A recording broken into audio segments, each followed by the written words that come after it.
This final chapter is the spiritual crescendo of the endless loop, where revelation, light, and human faith converge. It won't just end the story, it will fulfill it. The illusion's defeat wasn't final because the world itself is still learning to see, and this last chapter will express that truth through poetry, atmosphere, and sacred awe. This is where Caleb, the artist, the witness, the listener, becomes the voice of restoration. His final mural will serve as both prayer and prophecy, a visible echo of the word that never fades. Chapter 25, The Final Mural. It began at dawn. No alarms, no tremors, no whispers, just the quiet kind of morning that made the sky look endless. Caleb stood at the corner of Wabash and Monroe, facing a blank wall 10 stories high. It was smooth concrete, untouched since the loop fell, untouched since truth burned through illusion. He'd been saving it. The city was nearly whole again. Light hummed steady through the streets. Trains sang across the rails, people laughed without fear, and the mirrors were just mirrors. But deep in Caleb's heart, he felt something unfinished. Not wrong, not broken, just incomplete. So he prayed. Not with hands folded, but with his heart open, brush trembling in his grip. Father of light, he whispered, let this wall remember what you've done. He began to paint. The colors were simple, white, gold, faint traces of blue. Yet as the strokes grew, the wall started to breathe. Every brush line shimmered with movement, like dawn caught in motion. People gathered quietly, drawn by the warmth that seemed to rise from the stone. Delgado arrived first, her eyes wide. Then Amira, hands clasped to her chest. Even the children from her class came, holding candles that flickered softly in the morning wind.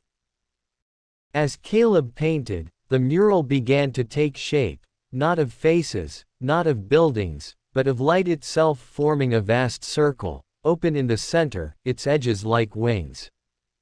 At its heart were faint words, written in living gold, the truth shall make you free. When he stepped back, the wall wasn't glowing from sunlight, it was glowing from within.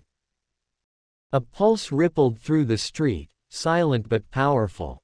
The buildings around them seemed to lean toward it. The ground beneath hummed gently, steady and alive. Then the wall began to sing, not in language, but in vibration, a sound that resonated in the chest and bones.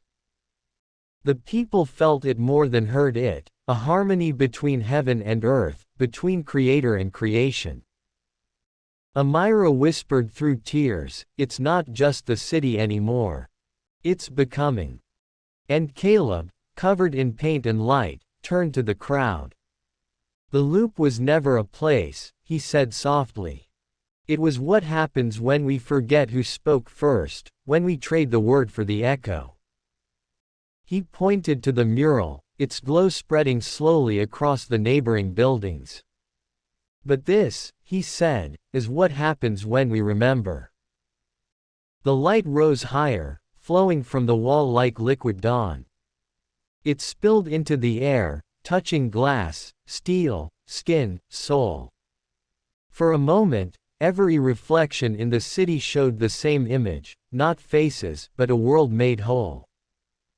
Then, as the light began to fade, a single phrase appeared beneath the mural, written in soft, shifting script, light remembered becomes life. The crowd stood in silence. The wind moved gently through the streets, carrying peace like breath. Caleb smiled, setting his brush down. He looked toward the horizon, the skyline gleaming with unbroken clarity, and whispered, it's finished. And though no one else heard it, the city answered, its voice low and tender, echoing like the last chord of a perfect song, it's only beginning.